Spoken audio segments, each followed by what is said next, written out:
But to start the discussion, we're going to hear from Josefina Liegas from the Civil Society CSO Partnership for Development Effectiveness to give us an overview of the program, to give us an overview of the topic, and the main organizers of this event. So, Joe, you have the virtual floor. Thank you. Thank you. And thank you everyone once again for waiting. So as you can see, this is a hybrid event, which is being conducted with the available technology at what we had at the at the People's Forum. And I'm very happy that we were able to actually coordinate this. So this is a joint session being conducted by the CSO Partnership for Development Effectiveness and Action Aid with the support of Yvonne International.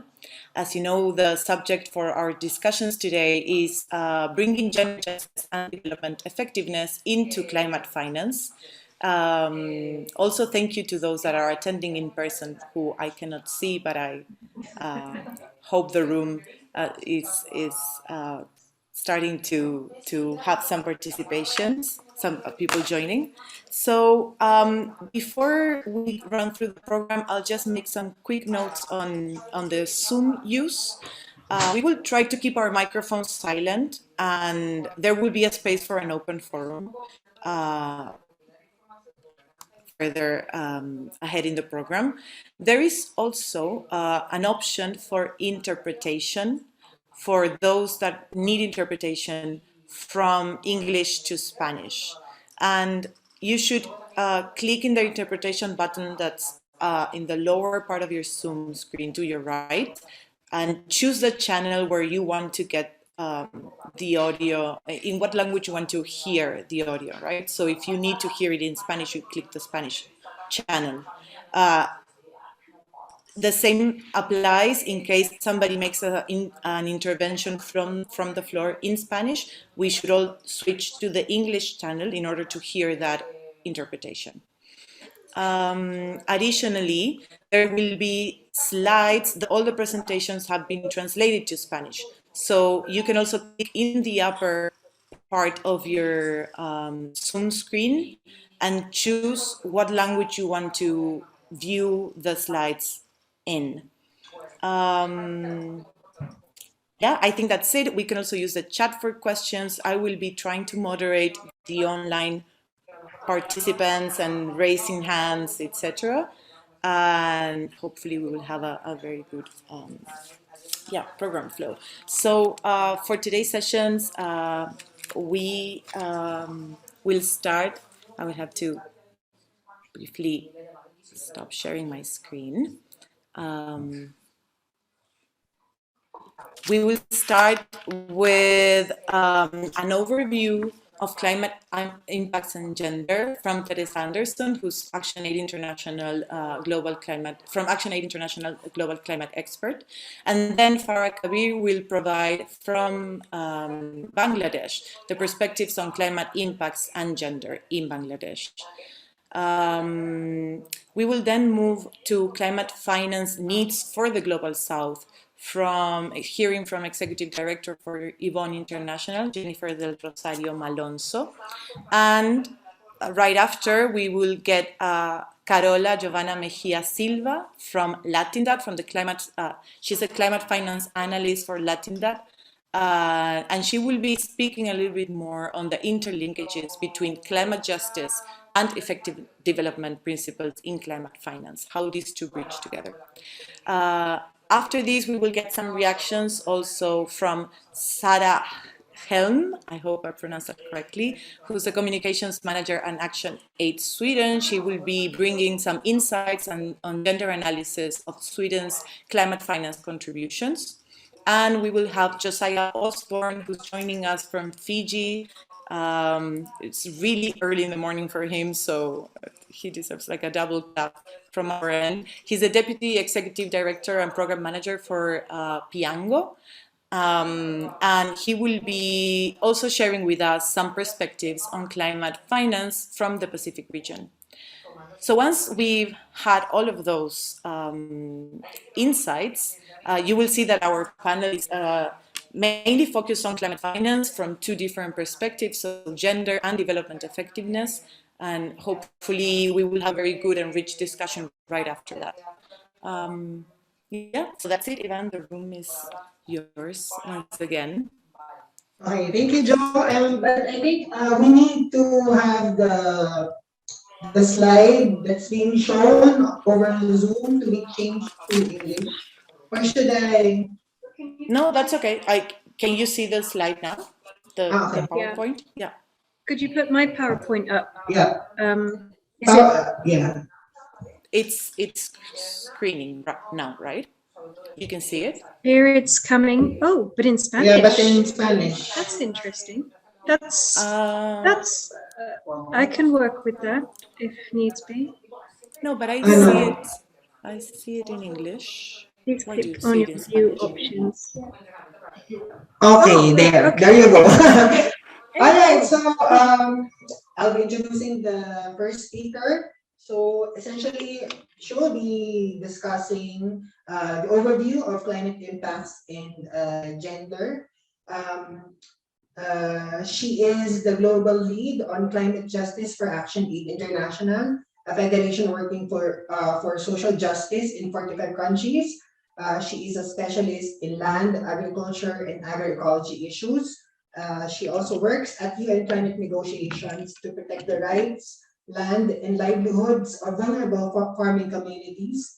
She co-facilitates Climate Action Network's working group on agriculture, supports countries across the Action Aid Federation to carry out climate policy work and to implement programs on resilience, and has authored numerous Action Aid and civil society reports on climate issues, including Action Aid's principles for a just transition in agriculture.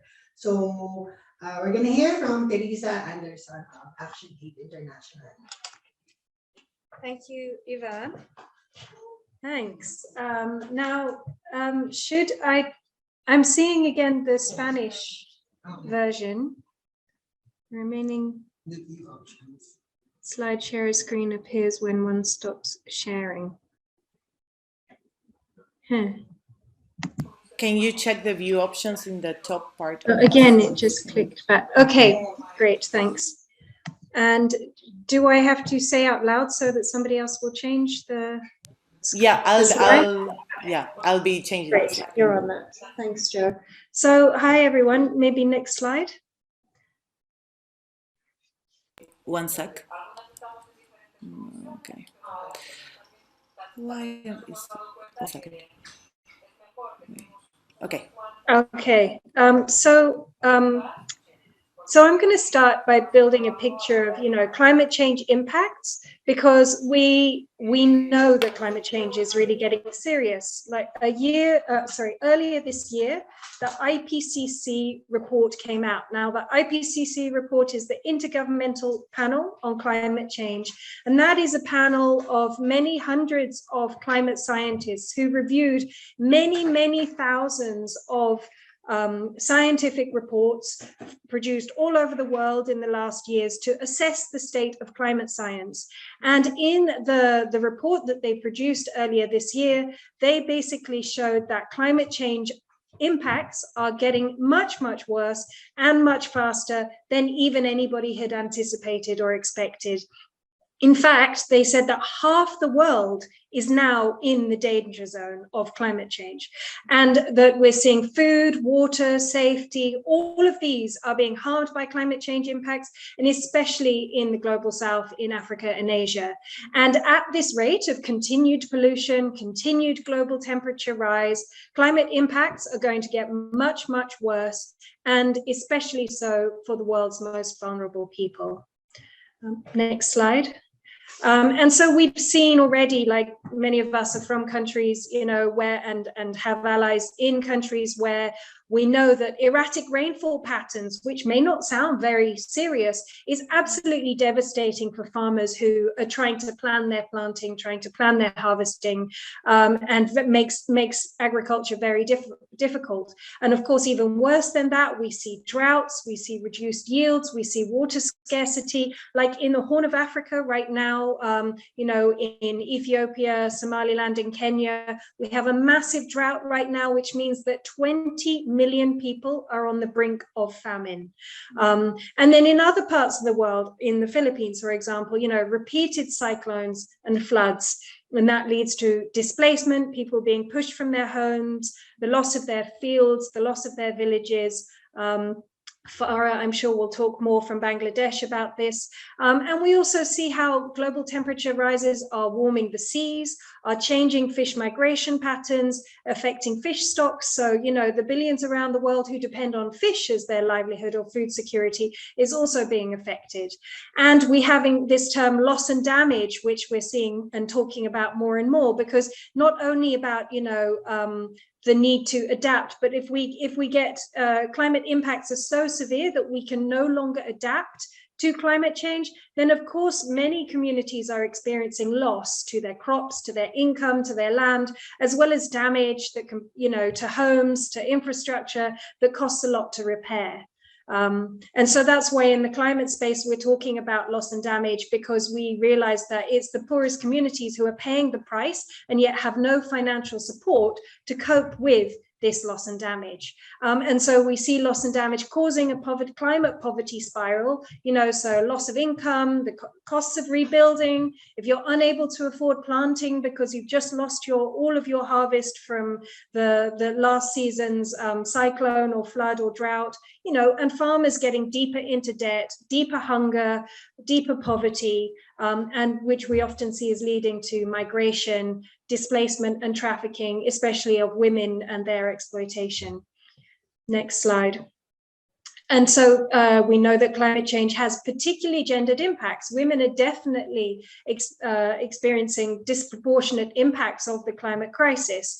And this is for a number of intersecting reasons, So in Asia, Southeast Asia, and some sub-Saharan Africa, about half the agricultural workforce are women. But women face particular burdens. So they have what we call care burdens. So that means they have the cultural responsibility to, in addition to spending all their day in the field, they have to be the one to provide food, put it on the table so that their family can eat. They're the ones that have to look after the kids, look after the elderly, make sure, look after the people with disabilities. They're also the ones fetching firewood. They're also the ones, fetching water. So they've got all of those responsibility on top of increasingly difficult agriculture because caused by climate change. But they're also given extra barriers that make their lives more difficult as farmers, because policies around the world are all too often gender blind or gender biased.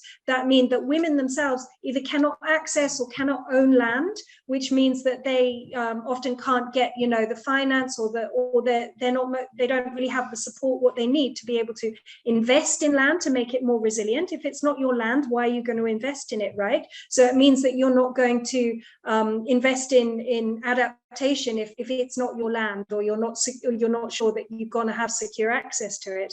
But also extension services, the kind of government services that advise farmers on what to do for adaptation or agriculture. These often are very gender blind, and those extension services in many countries will only talk to male farmers and not female farmers, because they just assume that female farmers aren't really important for the economy.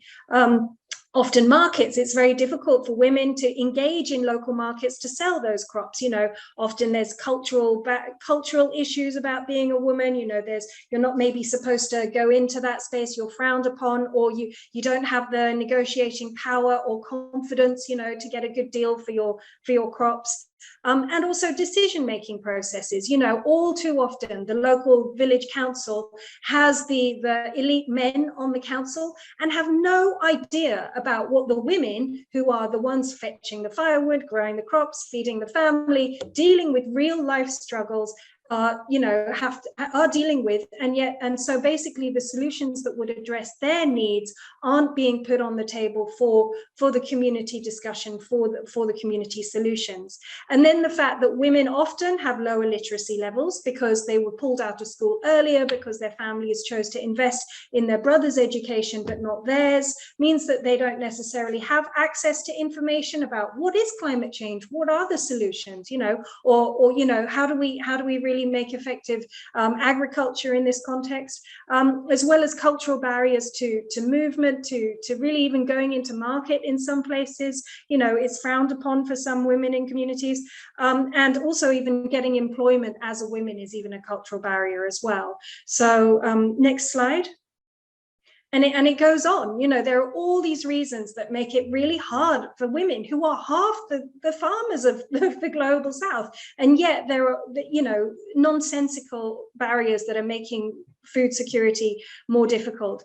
So it means that all of these things are making it harder for women to find the time, the resources, the knowledge to basically, the land security, to improve their farming and livelihoods so that they can strengthen resilience. And that means they are particularly vulnerable to deepening poverty.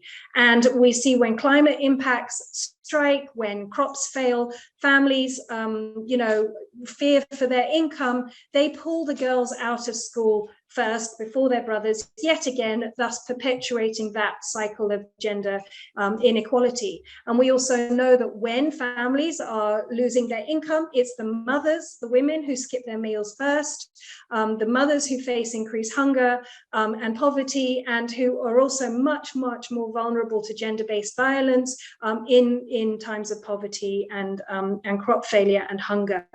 And then when climate crises happen, disasters happen, and farmers, often the men, they migrate to the city maybe or somewhere else to find seasonal work because they don't trust their farming anymore. It's the women who are left behind who have to look after the family, but often with no support coming in to do so. They've got double the income burden with double the responsibility with no burden, or the young women may decide to get, to seek work for themselves, but they get trafficked and abused and often get channeled into very dangerous situations. And all of these combination of things, including the fact that women even aren't encouraged to learn how to swim and so are highly vulnerable to flooding and cyclones, mean women are more vulnerable. And 80% of people displaced by climate disasters are women for many of these reasons. Next slide. And so to wrap up, we've all been aware of COP26, which happened in Glasgow last year, and we've got COP27 negotiations happening in Sharm el-Sheikh in Egypt later this year. And so I'll just quickly flag some pointers for what we want to be seeing from our policymakers on this in that space. We need, wealthy countries like Sweden, like the countries in the global north who've done the most to cause the climate crisis and have the most financial capacity to provide more and better climate finance, which I think will be discussed more later, but also to make sure it is gender responsive and meeting the needs of women who are the ones who are most vulnerable. We need governments at COP27 to agree a finance facility to help address loss and damage, because right now the UN system says, yes, we'll help you adopt renewable energies. Yes, we'll give you a little bit of funding to become more resilient to future impacts. But if a disaster happens now, like a cyclone wipes away all of your crops, sorry, you're on your own. We're not going to give you anything. And so ActionAid and others have been campaigning for a new financing facility to address loss and damage, because without addressing loss and damage, there can be no climate justice. And we need to make sure that, so loss and damage finance facility can do things like providing social protection to communities to help recover in the aftermath of disasters and making sure that's gender responsive. And we need countries like Sweden. Sweden thinks of itself, promotes itself as a voice for women's rights, for gender justice, a progressive force in the world. And Swedes, I think, often assume that Sweden is playing a really key role on the international scene. Well, I'm sorry to disappoint you, but Sweden is very silent on the international scene. Sweden should, we all think of Sweden as a leader for women's rights, but they they are silent. They do not speak up in favor of loss and damage finance facility, and they hardly influence the international scene at all. And we want Sweden to stop, just talking the talk here in Sweden itself, but we need it to walk the walk when it goes out into the world to really change this scene in this time of crisis. Thank you.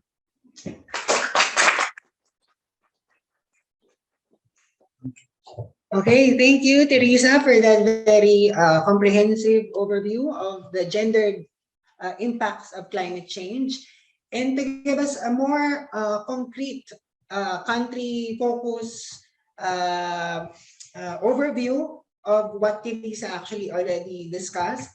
We're going to have Tara Kabir. She is the Country Director of Action Aid Bangladesh. Over close to 3 decades of vast experience in the field of development and research has made her a renowned human rights figure and a CSO leader at home and abroad, with an uncompromising voice against human rights violations. She is a member of Advisory Committee of Bangladesh's NDA to the Green Climate Fund, or GCF, a member of Child Rights Committee, National Human Rights Commission, board member of UCEP. She is also a member of the Global Board of the Global Network of Disaster Risk Reduction, board member of Climate Action Network South Asia since 2019. So we're gonna have her deliver her input over Zoom. So Farah, Kabir, you have the virtual floor. Thank you, Ivan. And thank you for your kind words. I was listening to Teresa, and I was thinking that we have come a long way when it comes to looking at gender and climate justice, because if I remember in 2007-8, it was a struggle to even get the discussion going, and then we have the different UNFCCC processes whereby it has become more active, and the global leadership has committed over and over again.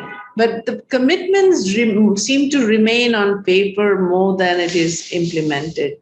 And one of the reasons, it's often said that climate change is not gender neutral. And it probably sounds like a cliche.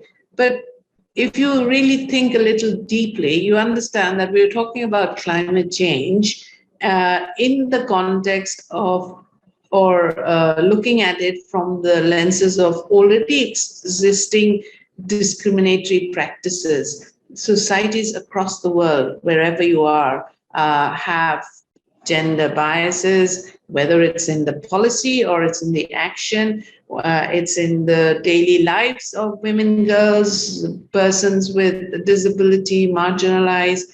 And therefore, in Bangladesh, we felt that very strongly. As it is, we were always susceptible to disasters, but because of climate change, global warming, the increase in salinity, the communities in the front line started to experience greater level of uncertainties, and which made us look at the climate change issue.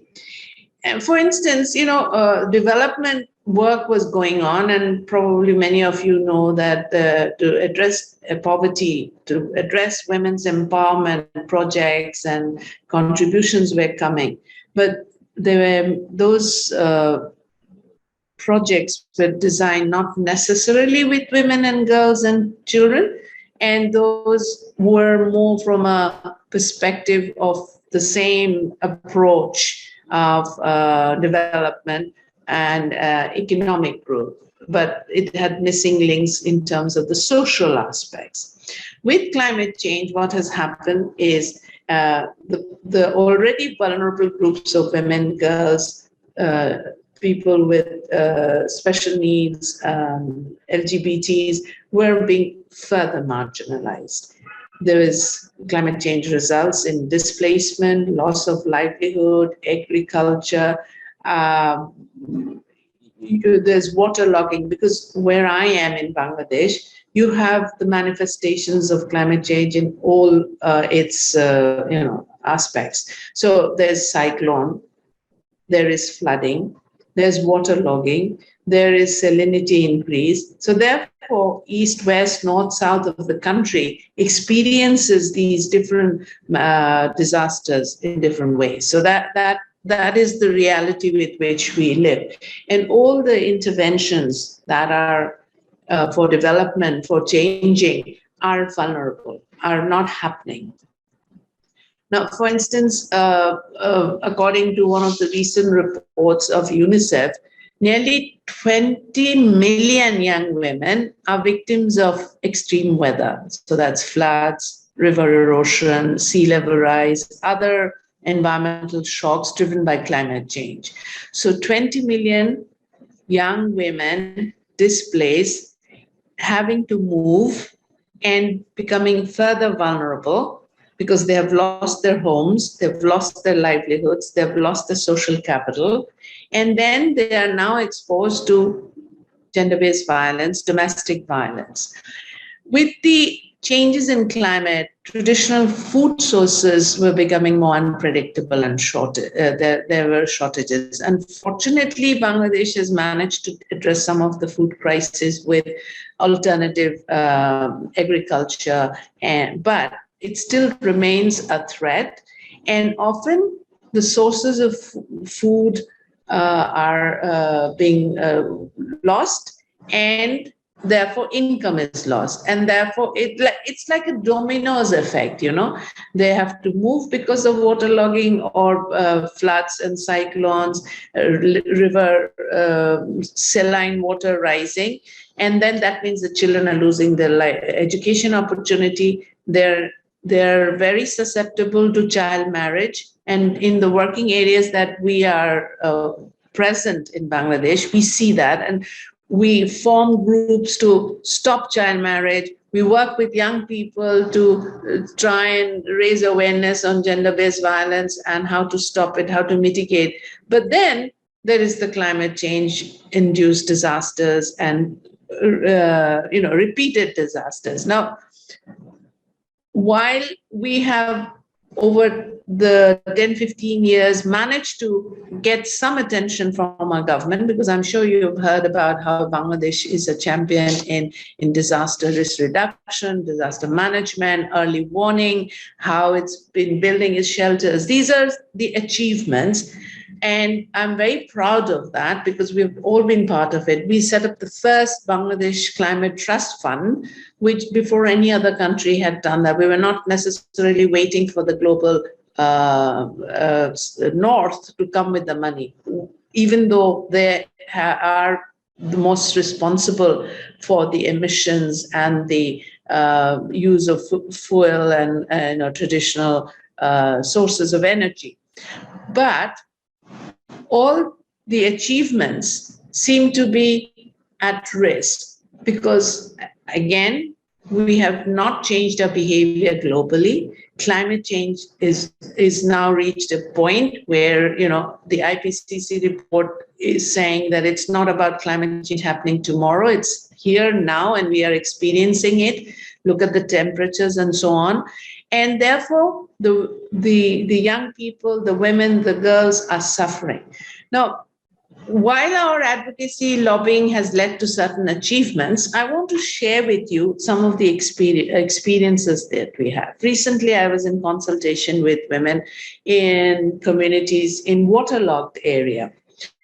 So there is waterlogging for more than a month, and the families, the communities had to move to the shelter. We were successful to a great extent to change the designs of the shelters. And the shelters now, there are thousands of them in Bangladesh, they're working. However, the women moved to the shelter with the children, and they're waterlogged for a certain period of time. They have lost their agriculture or livelihood options. Men are having to move from their homes in search of work, in search of livelihood. Women are having to take care of the children, the elderly, and they are in that shelter. But as time goes on, the men are being challenged. They're working somewhere else, and they might send some money back, or if they don't have an income, they don't. And there's also, they're getting married in places where they're moving to. So there's polygamy on one level. On the other level, the women are have no source of income. They live in uncertainty, and they don't know if the man will be able to send the man in the family will be able to send the money. So they are trying to deal with whatever little resources they have. They are slowly getting ill because the water is polluted. Drinking water is a crisis.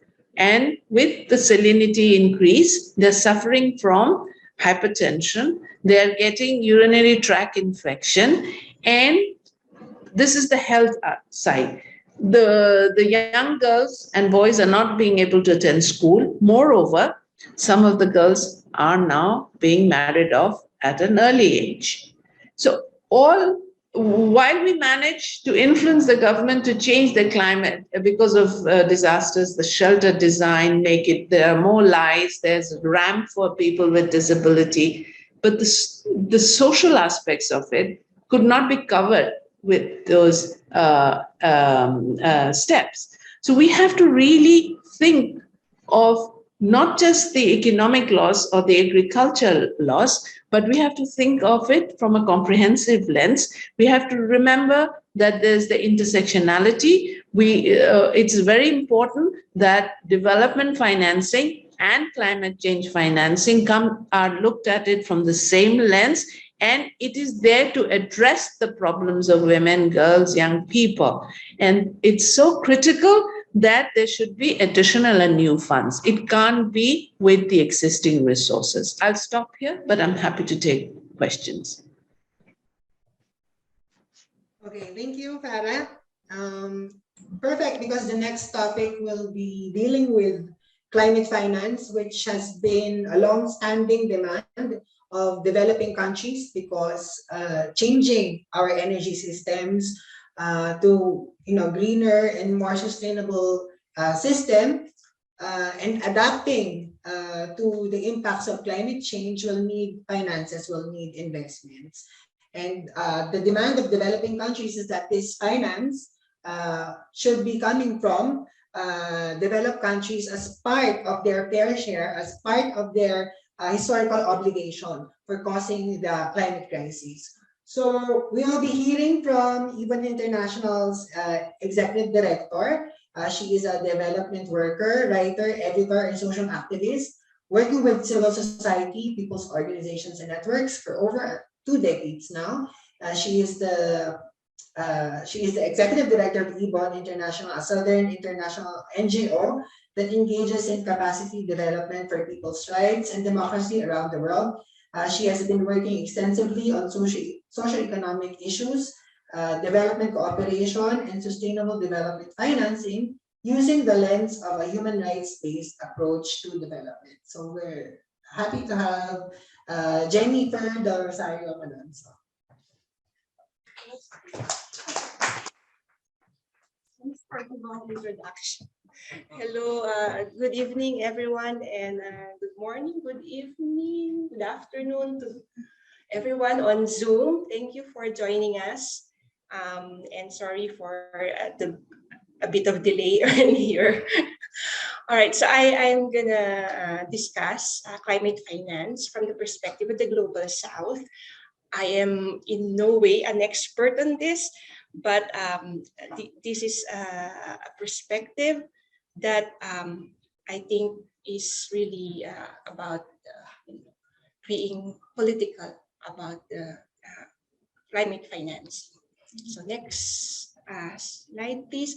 And earlier, Teresa has already provided an excellent overview, so I won't be really dwelling on the first few slides. So as this slide indicates, the climate change has really created huge financial and social burdens for the Global South, especially for the communities, the marginalized, and as we've heard earlier, women and girls who have multiple burdens complicated by impacts of climate crisis.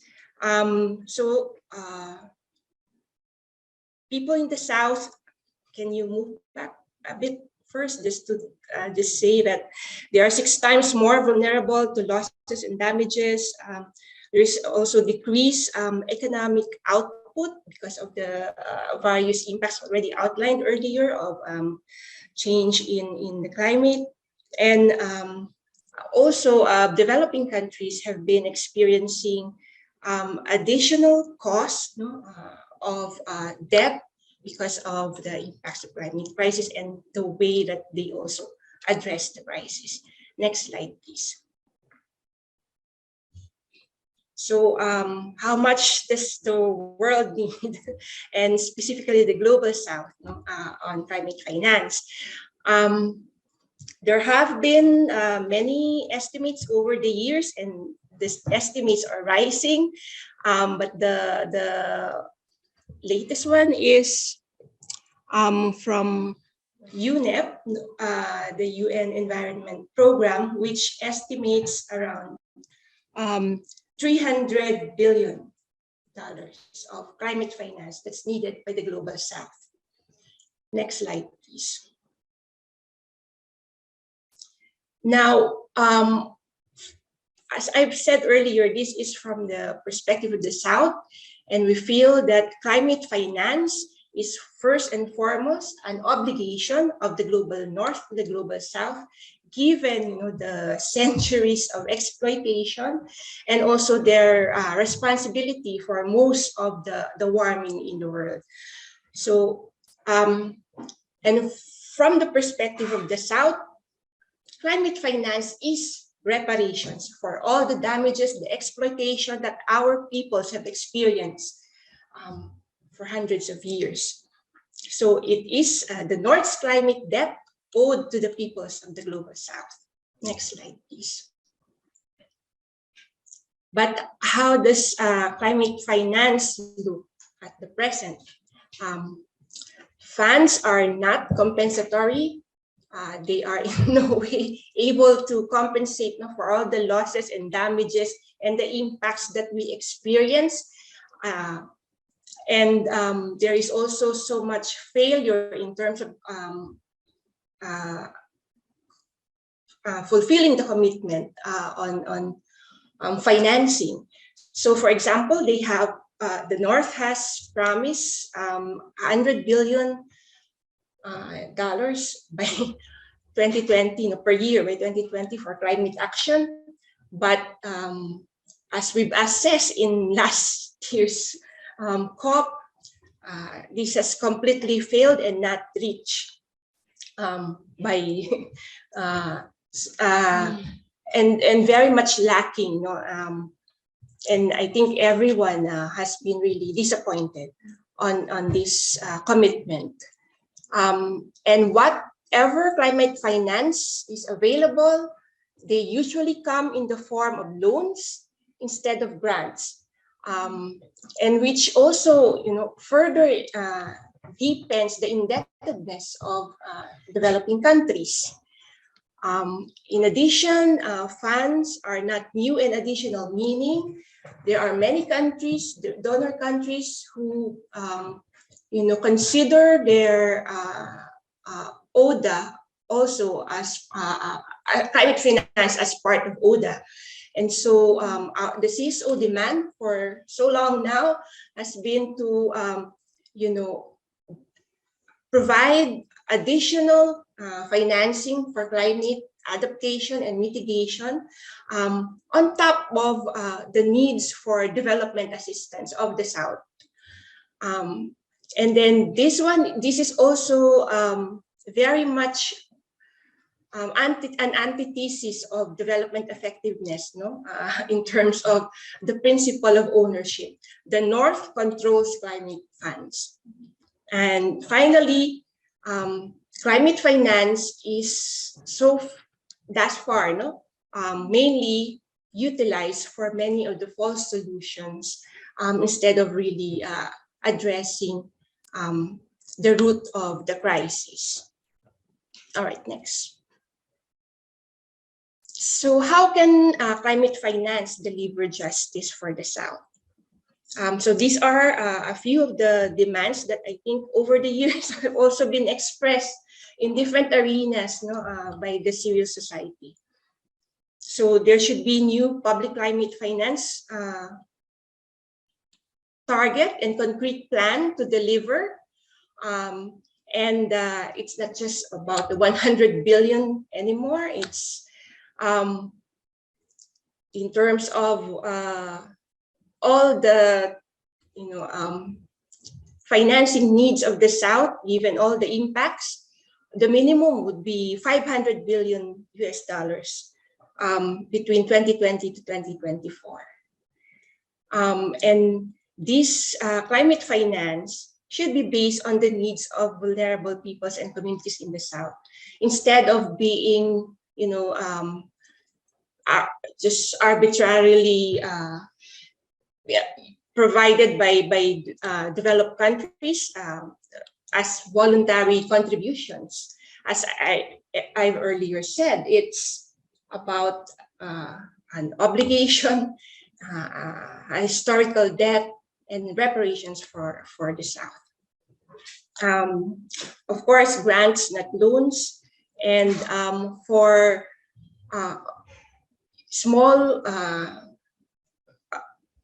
medium, small, and micro, medium, small, and medium enterprises, as well as communities of the South that are very much without access to finance in terms of adaptation. They should be provided, and to also ensure that the South, which depends on small businesses, as much of their companies that builds their economies are in fact micro, small, and medium enterprises. So I think for the Philippines, for example, it's about 95% of firms in our country is MSMEs. And finally, can you just go back a bit, please? Yeah, just to point out that there needs to be people's meaningful participation in the management of climate finance, instead of it being just put in the hands of donor countries and the technocrats. So people has to be able to participate and be able to be part of the decision making on climate finance. All right, so that's it. I think finally, as from even international, we say there is no climate justice without just and equitable climate finance.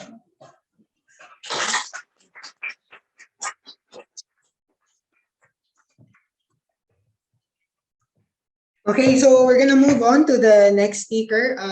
We've been trying to tinker around how to frame climate finance using different lenses. So I think there has been a lot of discussion already on using human rights perspective to frame climate finance accountability of developed countries.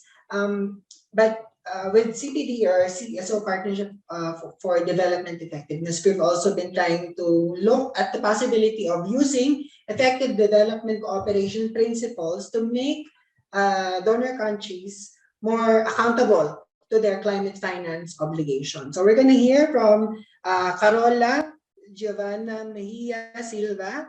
She is a Bolivian economist with a master's degree in economics of development from the Institute of Social Studies in the Netherlands.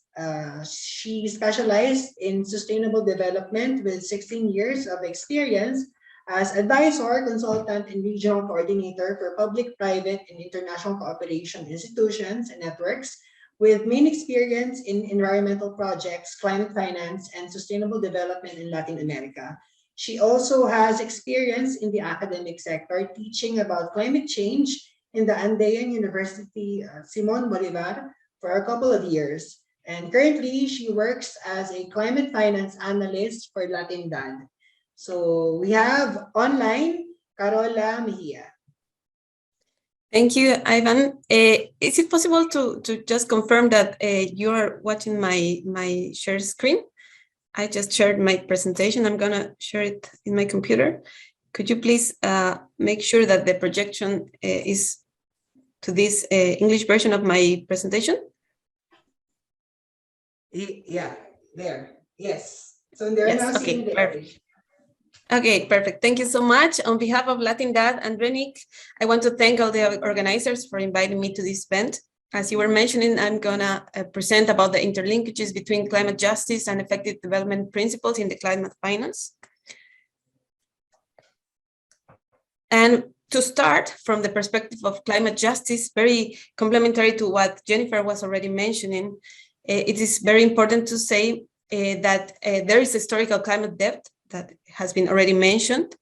The global north is historically the main responsible for the climate crisis. Currently, the main responsibles are China, United States, the European Union countries, India and Russia. And we can see in the other map, which are the most vulnerable countries worldwide. And we can see that it's a very opposite. With the global south, despite being the less responsible for the climate crisis, the global south countries are the ones that are highly vulnerable to its effects. And we were listening about some of these examples. And this is very unfair. And within these countries, the poor families, small farmers, women, children, indigenous communities are the ones that are suffering most of these extreme climate events. Okay, so in an international context, we know that under the United Nations Framework Convention on Climate Change and the Paris Agreement, which is the most important agreement regarding climate change, 195 countries agreed that this is a global problem that must be tackled in a joint way, but under the principle of common but differentiated responsibilities, recognizing the responsibility of the global north in this problem and this crisis. And they have set 3 goals to limit the temperature increase to 2 degrees, or if possible, 1.5 degrees that has been the new target under the Glasgow COP we had, to strengthen the adaptation capabilities and to mobilize climate finance from developed countries to the poor and developing countries. And the goal, it has been mentioned, it is to achieve 100 billion per year from 2020 to 2025. This is a goal that has been set since 2009. But unfortunately, this has not been reached yet. It is very important to mention that climate finance is aimed to fund projects with mitigation and adaptation impacts, just for those kind of projects. The 100 billion target has not been met yet. It's supposed to be achieved in 2023, but under the negotiations, a new goal is supposed to be set soon from 2025, and we hope it's going to be increased, considering the climate-related needs are estimated to reach trillions and not billions. And unfortunately, loss and damage negotiations have not responded effectively to global south demands and proposals. And I will give some data about climate finance mobilization. The average annual flow in 2019 was 79.6 billion. As we can see, this is very below the 100 billion per year. And to less developed countries, was 19% was delivered, and to small island developing states, which are the most vulnerable to climate change, only 2%. We can see as well that by impact, mitigation is receiving most of the climate finance, at 64%, and adaptation only 25%, which is something that we are very worried and something that we really need from the global south.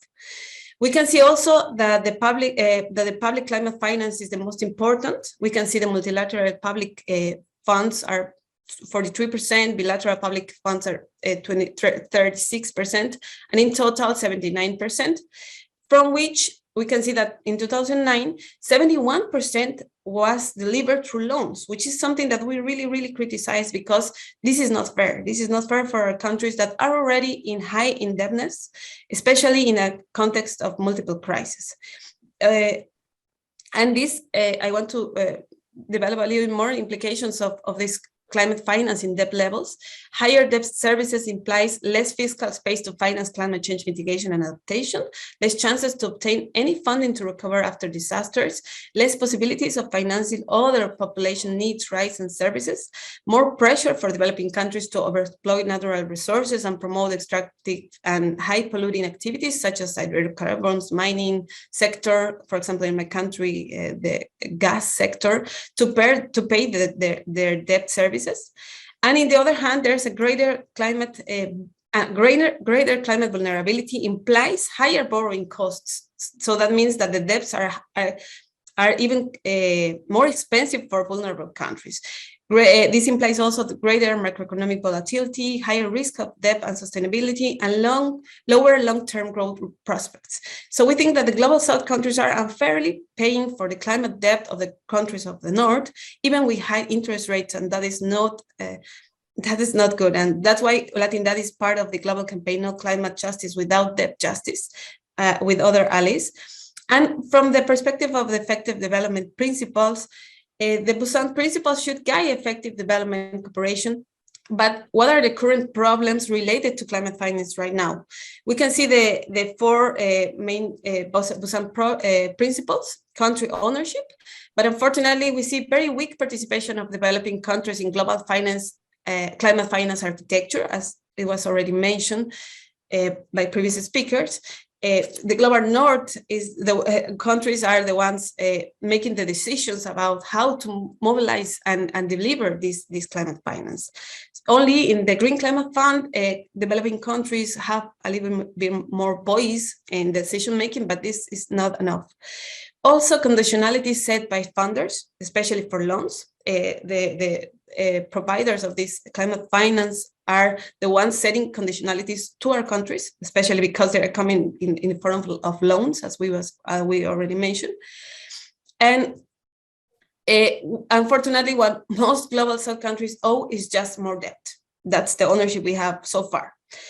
The other principle is to focus results for the people, and unfortunately, climate finance should respond to people's needs, but we can see in this unbalanced climate finance between mitigation and adaptation that they are not responding to the needs of adaptation of the global south countries that are highly vulnerable to climate change. So this has been recognized in Glasgow last year in COP26, and there's a commitment to double the finance for adaptation. We hope it's going to be like that, and we hope it's through grants, no loans. That's not fair at all. Also, as it was already mentioned, there's no financial mechanism to cover losses and damages derived from climate events. Right now, we are suffering the impacts of climate change, and we don't have the financial mechanism or help to recover after these events, and we rely mostly on debt and our own resources that are very scarce. There are few direct mechanisms for non-governmental stakeholders. Most of the climate finance is centralized through national governments, and unfortunately, non-governmental stakeholders have very few options, as well as local governments. Projects should include a gender and ethnic approach from the design to implementation. And of course, it should include also the participation of people. And that's the third principle, the inclusive partnership.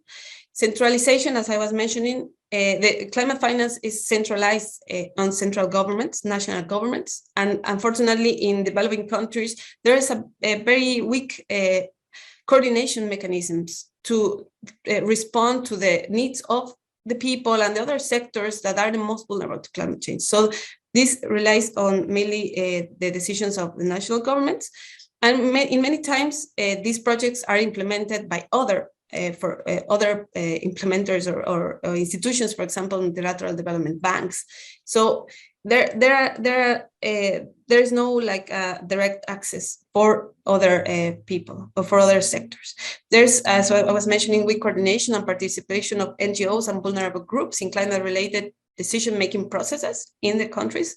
I have been following the NDC's process, the National Determined Contribution process in Latin American countries, and unfortunately, there are no participatory at all. And also there is another big problem is the human rights violation, persecution, and murder of climate activists. And this is a big problem, a serious problem in Latin America as well, with Colombia being the worst country in this matter. And finally, there's the transparency and accountability.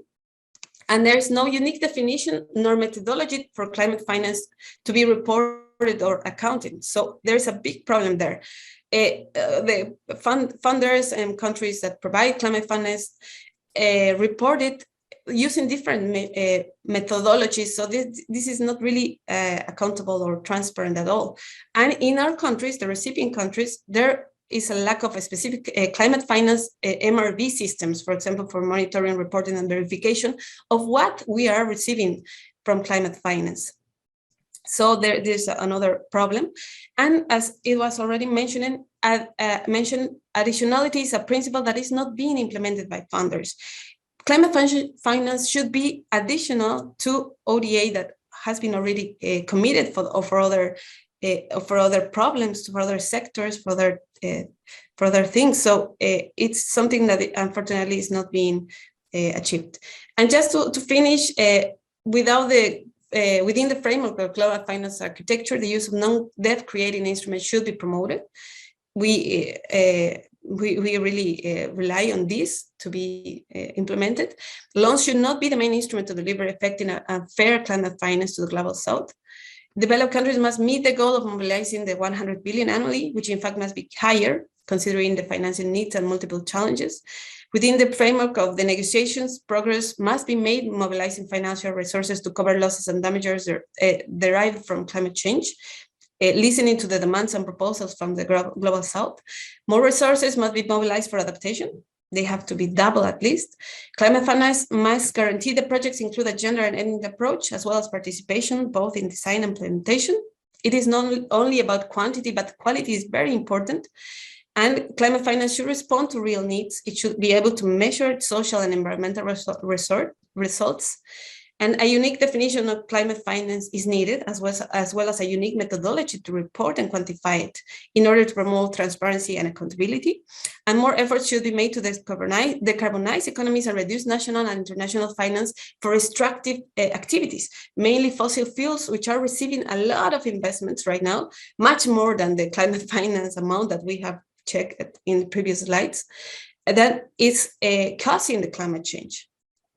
And the 4 Busan principles should guide effective development cooperations related to climate finance.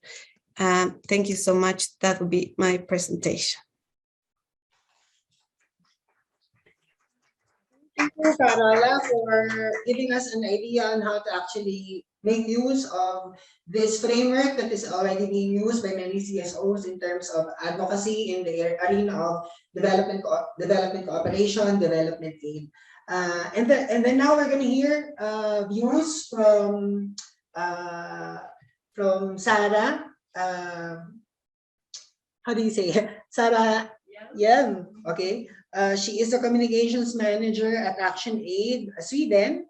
She has more than 15 years of experience of working with communication, advocacy, and press-related issues, both from the private sector and NGOs. She is also responsible for the work on climate justice that Action Aid Sweden is implementing, with a focus on advocacy and information sharing. So she's going to give us gender analysis, right, of Sweden's climate finance contributions. An overview, at least. I don't know about the analysis. An overview. Yes, and thank you, Teresa and Farah and Jenny and Carola for very interesting sessions. I don't know, can you see me online now if I stand here and hear me? I guess so. We are seeing the policy demands, the screen, but yeah. Okay. So yes, I represent the same organization as Teresa and Farah, and I work for Action Aid Sweden. And as Teresa mentioned before here, Sweden often likes to give the view of that we are at the forefront of managing climate change as well as gender-related issues. But as a matter of fact, Sweden tends to be quite silent when it comes to the global arenas in the negotiations. And what we have seen also here in Sweden is that if you take a closer look at all the parliament parties in Sweden, there is still a huge gap between addressing climate change issues and gender equality, as Teresa spoke more about earlier. So we can see that, though, since 2014, when Sweden implemented the feminist foreign policy, there has been improvements in both addressing these issues and on the financial side, but still there's a lot of work to be done. And among all the political parties in Sweden, there is not a single one that explicitly addresses this issue. With a few, there's perhaps one or two exceptions that you can see that it's present in propositions and motions, but hardly any political party addresses this in their program. So what we have done is that we have identified 3 very concrete demands for the Swedish political parties and the government. Also because 2022 is an important year in many ways. We have an election coming up in just a few months' time, and we have, as mentioned before, the COP coming up in November in Egypt. So I would just like to bring these demands forward to you here in the room, as well as for you online, that ahead of the Swedish election in September 2022 and the upcoming COP27, we urge the Swedish government and all parliamentary parties to, 1, clarify how gender perspective is to be integrated into climate policy, because as it is now, it is not at all clear. And 2, we would like to all the government and the political parties to present concrete measures and goal for how the Swedish climate assistance should safeguard girls' and women's rights. This is also very absent as it is today. And speaking about the COP coming up in about, 5 months ahead of us, present the Swedish strategy at the next climate summit in November 2022 to ensure that the link between climate and gender equality is on the agenda and that funding to address loss and damage is prioritized. So let's hope that Sweden will be a little bit more progressive and bold and brave at the upcoming COP, because as a rich country, there's a huge need for that. And we just made a small, I can just mention also, we made a small survey from ActionAid Sweden, what people in Sweden think of when you talk about climate change. And it is not, there's hardly anyone aware of the link between climate change and gender equality, how girls and women in the global south are affected the worst. So what people here more relate to is like fossil fuel, rising sea levels, pollution and such. So there's really a need to address these issues. So thank you. Okay, all right. So, and then finally, our last reactor for tonight, to give us the view from the Pacific Islands, we will be joined by Josiah Osborne. He is the Deputy Executive Director and Program Manager of Piango. So aside from managing Piango's programs in the Pacific, he's also expert in the localization of humanitarian action, monitoring the effectiveness of aid, climate mobility, policy advocacy training for Piango members, and policy advocacy submissions at the regional and international level. So he's also going to be joining us. He will also be joining us tonight via online. So Josiah Osborne, you have the virtual floor. Thank you so much, Ivan. To my fellow panelists and participants, first of all, good morning and a warm Pacific greetings to everyone from the Pacific Island Association of Non-Governmental Organization, also known as Piango. Piango is a regional network of national umbrella NGOs in 24 Pacific Island countries and territories in the Pacific. For those of you who are not aware of the Pacific, The Pacific Island countries and territories, we are geographically located within the tropical region and the Pacific Rim of Fire. And we are prone to natural disasters such as cyclones, volcanic eruptions, earthquakes, and coupled with the onset of risk associated with climate change, the Pacific is one of the most vulnerable regions on Earth. The changes in the climate has led to extreme weather patterns such as hot days and warm nights.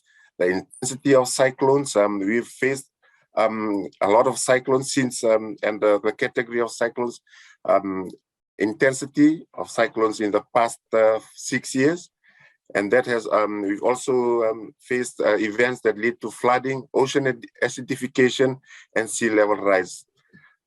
Even though our contribution to the global emission is only 0.03% of the total greenhouse emission, the Pacific bears the most direct effects of this climate crisis. And our Pacific region is facing an existential threat from the climate crisis. These threats are threats to our land, to our islands, our people, our livelihoods, our culture, and most importantly, our identity. When we talk about climate change, it is about our survival. Therefore, ladies and gentlemen, within this myriad of issues that we are facing in the Pacific, climate finance is one of the reparatory actions that is needed from the global north to safeguard our future as Pacific Islanders. We need financing to mitigate and to adapt to the climate impacts. Yes, we welcome all the pledges, the various climate acts that are taken at the global level to avail climate financing, such as the pledge of US 100 billion. However, this is still insufficient, and there's also a shortfall in the amount of finance available. Let me just give you a snapshot. At the global level, my friend Carol have mentioned about the 70 plus billion that is available for climate financing in 2019. From that 79 billion, only 0.28% of the global total was available for the Pacific in 2019. And even these funds are not trickling down to those who need it most. When I say those who need it most, it is our communities, it is our people. And our communities, we are talking about everyone in the community, the youth, people with disabilities, the vulnerable groups, the elders, our community leaders. The people in our community, they need it the most. But this climate finance is not trickling down to meet their needs in order to build their resilience to the impacts of climate change. So there is a need, our global north, who are also the most polluting countries, to upscale finance in order for the Pacific to meet our climate targets, achieve our SDGs, whilst ensuring that we adapt or mitigate to the impacts of the climate crisis. The time is ticking now for our global north and donors and development financial institutions to act and mobilize the finance so that it enhances climate action by our Pacific countries, by our civil society, our communities, and our people. I must reiterate that financing modalities, as already highlighted earlier, need to be grant-based public sources and not loans, since it will incur more debt to our existing fragile economies. This is critical so that our future Pacific generations are not burdened with debt. Additionally, the funds being poured in, what we've seen is that funds being poured in by donors to support climate action in the Pacific should not be used in any way to compromise their agreement to reach their agreements to the various global targets. What we have seen in the Pacific is that a lot of projects that are being funded by donor agencies or donors on climate adaptation and mitigation, but these same donor countries are the ones who are not committed to the climate ambitions or not even reducing the emissions. This is our play. This is totally unethical, and the global north cannot do one thing on the left hand while at the same time do another thing on the right hand. There's an urgency for the global north to get their act together to reduce their emissions while at the same time upscale their financing on climate ambitions, on climate actions. Secondly, there's a need to ensure effectiveness at all levels, ensuring that these funds reach those most in need to improve their resilience. This is in line with the Busan principles that focuses on results for the people. In one of the projects that Piango had co-implemented with its one of its members in one of the Pacific Island countries, some of the needs and priorities identified from the communities include improvement in the water, sanitation and hygiene, food security and livelihoods, and coastal protection for their communities. In terms of coastal protection, some of these communities are improvising by using old tires as a lesson of in their community. And for the women, they are disproportionately affected due to the lack of water, and that led to many social, reproductive, and health issues. Even though these communities have been requesting government for assistance, but it is to no avail, maybe due to national priorities or the budget constraints that our countries are facing. So examples highlighted in these communities for this specific country highlights the need to upscale climate finance so that it reaches those in need, in particular the vulnerable population, whilst it also highlights the need for climate finance to be accessible for the community so they are able to implement projects that would enhance the resilience.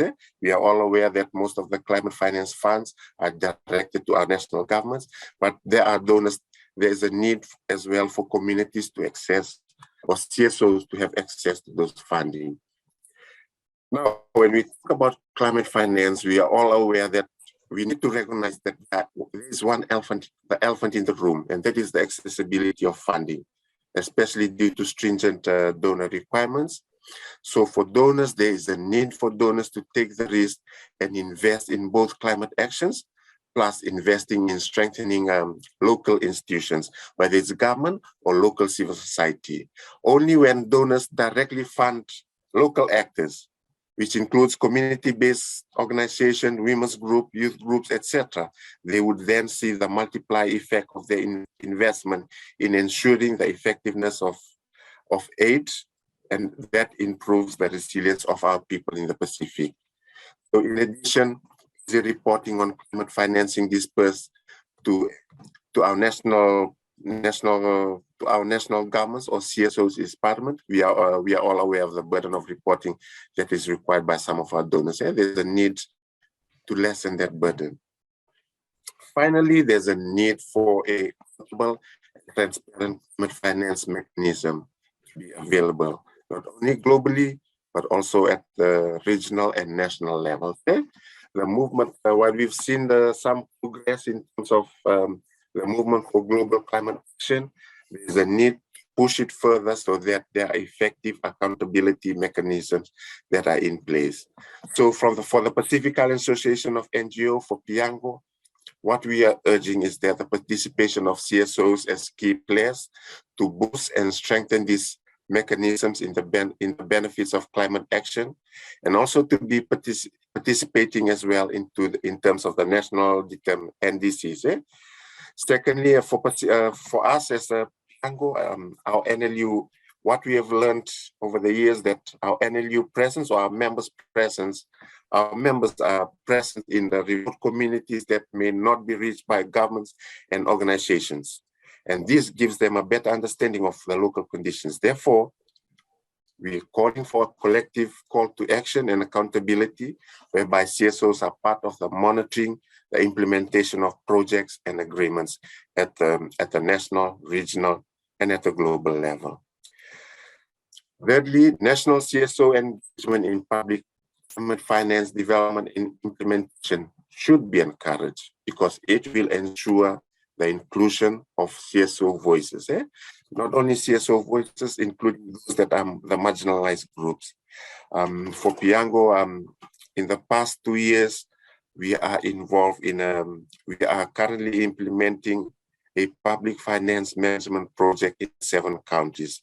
And we have seen that through this involvement, our CSOs are able to monitor and track the budget, providing the budget oversight in terms of the national budget in their respective countries. They've also been able to make submissions in terms of the national budget cycle for their respective countries, for the 7 countries. So in 2022 till 2023, 14 of our members from the various 14 Pacific countries will be now involved in the PFM project, or the Public Finance Management project to further provide that oversight. And this is where we will be tracking how climate finance or ODA is being spent in country in terms of mitigating or adapting to the impacts of climate change. And we hope that this process is also taken at the global level to ensure transparent and accountable climate finance. So with that, we also call for our governments. There's a need for a loss and damage finance facility with new additional needs-based and predictable finance targeted and channeled to vulnerable people who need it most. I will leave it, Ivan, and ready for the question. All right, thank you, Josiah. And now I think we have a few minutes left for questions and answer. If the audience would like to pose questions, comments to our panelists and reactors, this is now the moment. So yeah, we're opening the floor for Joe, I think, do we have any questions also to be answered in the Zoom chat? You're collating those, right? Yeah, I'll collect the questions from the chat in case anybody in the Zoom meeting wants to ask anything. Okay, maybe we can first have questions from the in the room, from the audience in the room. Yeah, let's take anyone would like and... to, anyone would like to ask questions? Yes. I have a question for Carola. Can you because they're trying to hear also the. Hi, Carola. I wanted to ask, do you think it would be feasible to have like a UBI paid by like the IMF or World Bank to all the citizens being like affected by poverty and climate crisis, because it's affecting most countries in the world, maybe all of them? Yeah, that was my question. Yes, could you please explain me a little bit more? No problem.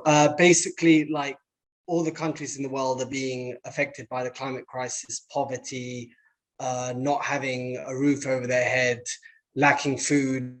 Would it be feasible that the IMF and World Bank pay all the citizens of the world money so they can eat, they have a food, they have money invested for sustainable farming?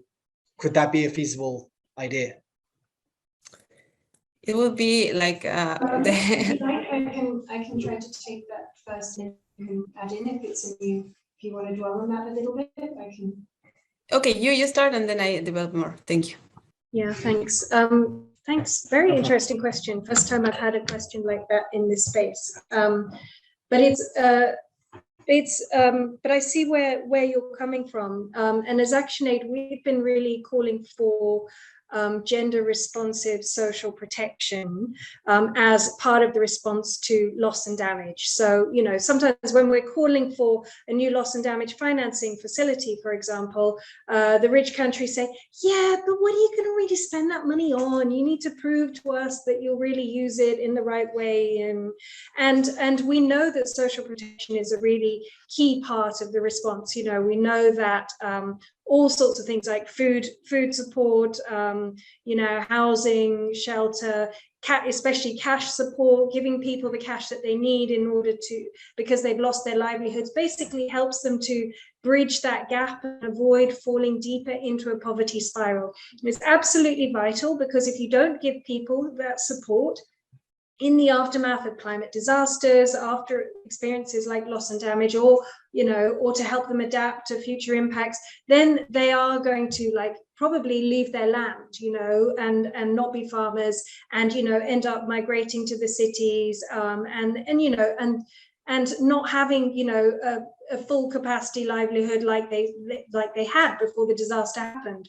So we really see social protection as very key to helping to bridge that gap and ensure that we don't avoid falling deeper into a poverty spiral. So what I would say, as many of our organizations are very open to, well, we definitely recognize the need for universal public services, of which social protection can be very much bound in, social financial support can be bound in with that. And there's definitely a discussion within circles about, do we want to see universal basic income that you talked about, which is the idea that everybody in a country or everybody even on the planet should receive some kind of basic government-led income. In fact, we saw some of that happening during the COVID pandemic, right? In some countries, every single person received a finance income from governments, like from their government, like in the US. So, but there's also other thinking, which is maybe universal basic services might provide more advantages over universal basic income. And I personally, and this isn't necessarily my organization's firm agreed, signed off position on it yet, but I would lean towards the basic services, making sure that, healthcare, social protection, education, transport, all of these other things that help us to achieve full productive lives and happy lives are delivered, and that can help us protect in times of climate crisis as well. So, but Carola, maybe you also have views now that you have a better sense of what the question is. Yes, thank you so much. Yes, from Latin, we have been making many actions and proposals to establish a universal basic income. There we go. Yeah, but it's something very difficult, especially mentioning the institutions you already mentioned, the IMF, the World Bank, especially the IMF. We don't rely that much in their willing political will to do these changes. The IMF doesn't include adequately climate change into their programs, into their risk analysis. So I'm really I don't trust that they could be the organization, the institution that could lead to something like that. Maybe the World Bank, maybe under the umbrella of the United Nations, we can propose something, I don't know, related to that. But I agree with what Patricia was saying, that we have to also see about to guarantee the access to services and to protection. And what we propose, always talking about not grants, not loans, is exactly the reform that we are looking for into this global architecture. That it's the main purpose of this global architecture is to make global south countries be dependent of global north through loans, and that's something that has been happening also in climate finance. I think it has to stop. It doesn't help. It just putting too much pressure in their countries, and we really don't have the means to tackle this climate crisis alone, to help all the people that is suffering from all these multiple crises, the pandemic, the climate crisis. And we really need to know if it's possible to reestablish the global architecture, to think about new solutions as the one you were proposing, for examples, and not think about them as utopic, but just see the ways that these solutions could help, especially considering justice, to reduce the gaps and inequalities of the current system that, unfortunately, is the one making the rules. And also in climate finance, I don't know how to say, false solutions, the carbon markets are being promoted, and markets are the ones that have conduct us to this crisis. So we really don't believe in these solutions, and we really need more political will to solve the problems, and different problems with an integrated perspective. I don't know how to explain it better. Sorry, I hope you understood. I understood. Thank you. Okay. All right, another question from the audience here. So maybe Okay.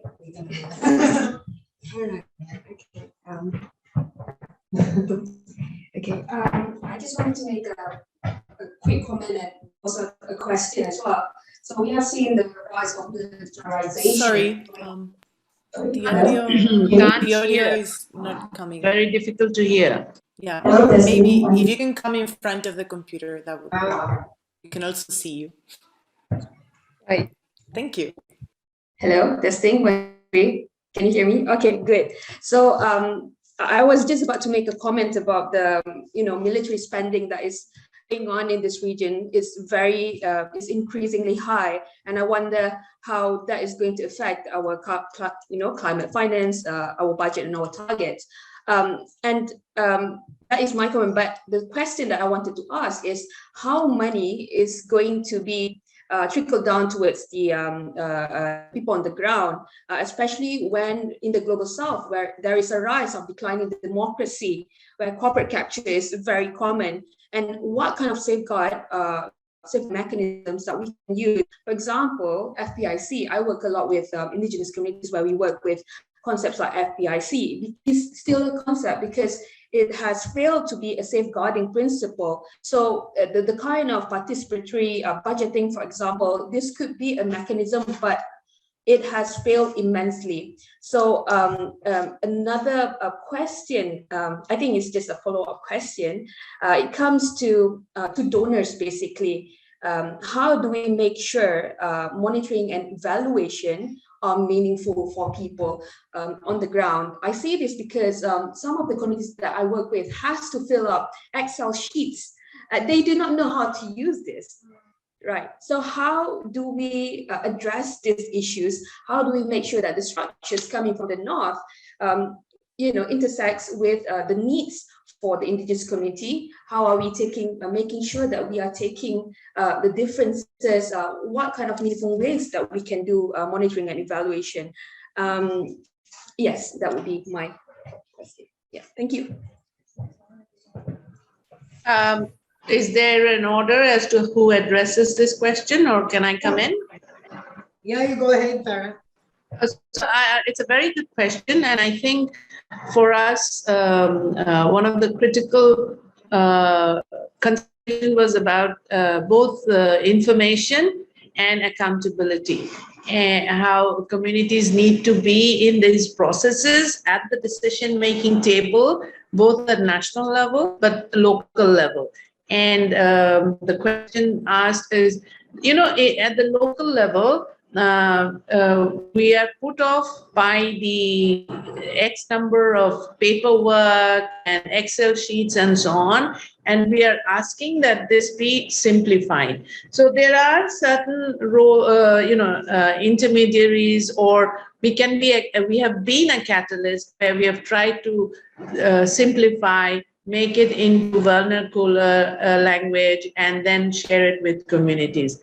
And this is also very important because now the buzzword is localization. And when you ask them to unpack localization at global level and in all the UN conferences, it's just a shift from the they have not been very clear on it. It is possible because if you make the form simple and if you work with the community with the help of civil society organizations and so on, initially to build capacity, they can do it. Secondly, I feel that this is partly intentional, and institutions that are funding, donors that are funding, try to keep this process going. They do not want to demystify. So we have to ask for it. And our national governments have a role to play.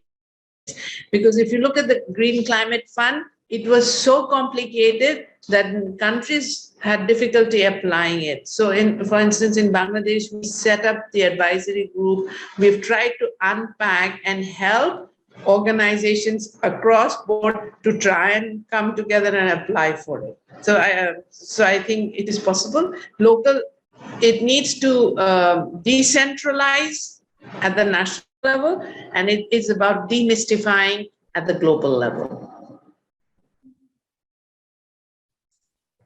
Yes, and maybe I can come in regarding the war expenditure. I think it is something that we should be concerned of, because it's going to weaken the climate agenda, of course, and climate finance is in risk. Millions of dollars are going to the military expenditure, to arms. And unfortunately, I'm afraid that the commitments, climate finance commitments of global countries, especially Russia, United States, the European Union countries, are going to be in risk.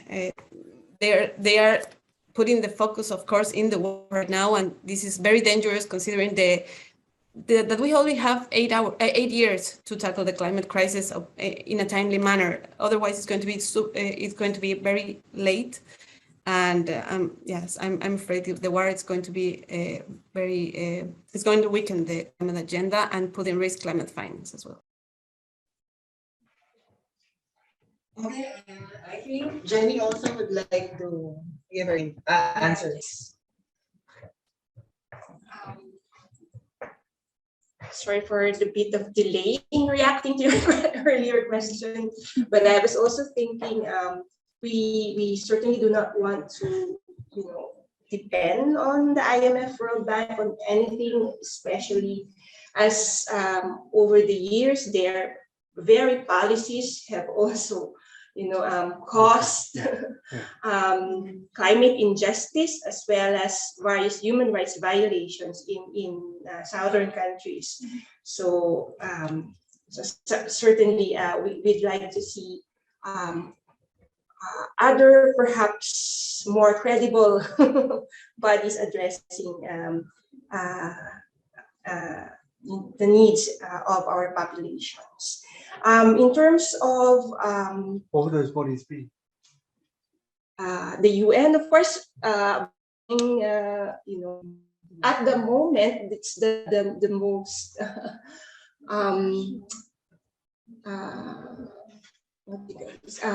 natural institution that could demand, given it is a multilateral body that involves all governments of the world. So, but I know there are some work to be done also in that institution. In terms of, I think there was a question or a point earlier about what could be a good way to ensure that climate finance reaches the marginalized, etc. Of course, for the CSO Partnership for Development, CPDE, as we've earlier discussed, we are also pushing for a lens of effectiveness, especially on the principles of ownership and accountability. That would ensure that the most marginalized are able to also participate in the decision making, as we've earlier discussed. One point I think I've noticed in Carola's earlier PowerPoint was there was a line there about impacts on environmental defenders, and I would like to bring that into the conversation.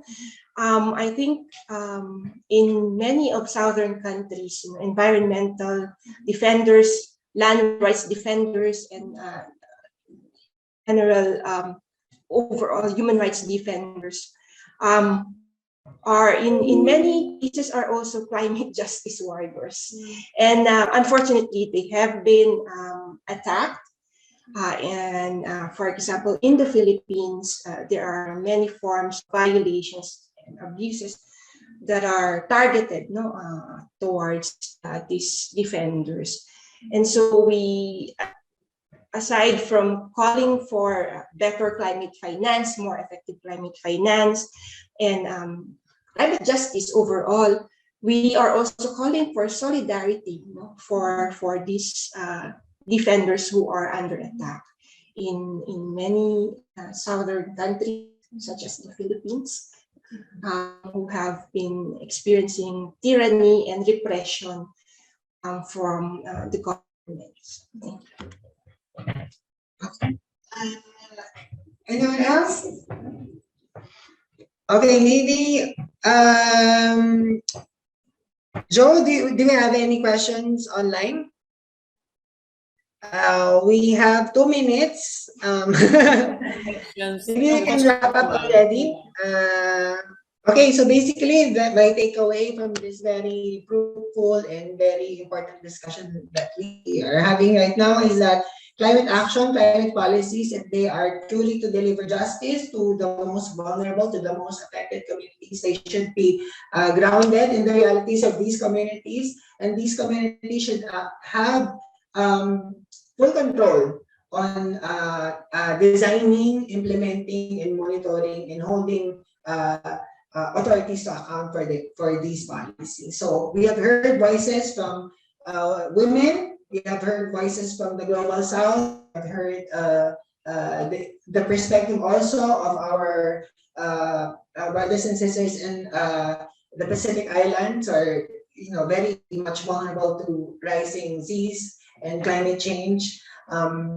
So hopefully we will be also working with you in other events, in other actions, other campaigns that we will be having. Action Aid, even international, CSO partnership for development effectiveness, for climate justice for the community we work with. We look forward to seeing you all also at COP27 in the campaigns that we will be having. Maybe all of us won't be able to come there in Egypt, especially with the very repressive government that they have there. But we will surely would like to reach out to all of you for our future campaigns and actions. So thank you very much and have a good night.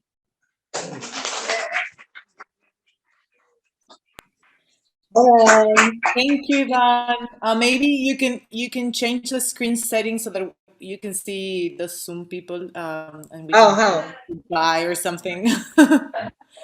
It's just like Gallery, right? Gallery, yes, and then people who have been able to stick around can Turn turn on, on their can you turn on video. your cameras? Yeah. Anyways, there was very diverse participation. By now, we lost some participants, but we had a large group here engaging. And I really want to thank everyone that pulled out so much effort to coordinate this very diverse panel, this very inclusive panel with limited access to technology as well. But I think audio was perfect and the information got through. So thank you, everyone. Thank you. Thank you so much. I'm leaving now. It's pretty late here. It's 11 o'clock. So wonderful listening to all of you. And I think we should continue the conversation. So, it's not, but I've just come back from the global platform on disaster risk reduction. That was also where the Asia Pacific community and the women's major group, the young people's major group, we took up some of these issues. So the fight goes on. But it's a big one against the corporate and the vested interests. That's the problem. Anyway, take care. Bye-bye. Stay safe. Bye. Bye-bye, and thank you to the interpreters as well. Thank you so much. Bye, Yeah. everyone. Thank you. Thank you, Dani. I'm gonna end it. Bye.